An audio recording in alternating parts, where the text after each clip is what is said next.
সোহেল, মনে আছে আমরা যখন প্রথমেই বিকাশ পয়েন্টটা চালু করেছিলাম তখন কত ভয় লাগতো?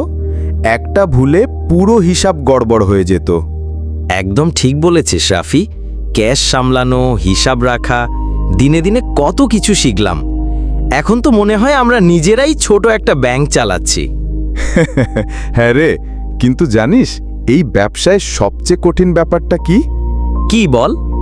বিশ্বাস। মানুষ এখানে টাকা পাঠাতে আসে, উঠায় টাকা। তাদের বিশ্বাস ছাড়া কিছুই সম্ভব না। তাই তো, যেমন সেই দিন দুপুরে এক বৃদ্ধা এলেন, মনে আছে? ৫,০০০ টাকা পাঠাতে এসেছিলেন। মনে আছে ভালো করেই। আমরা লেনদেন শেষ করলাম, তিনি চলে গেলেন।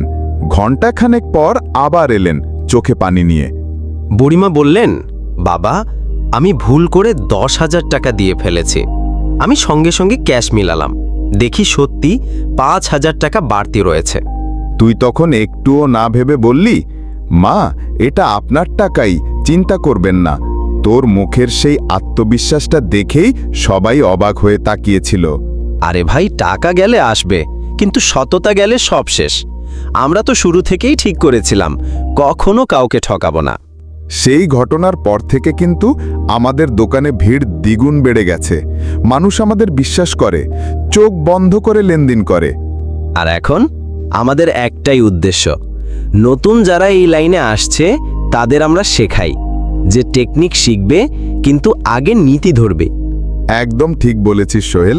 টাকায় ব্যবসা হয়, কিন্তু ব্যবসায় টিকে থাকার আসল শক্তি বিশ্বাস আর বন্ধুত্ব।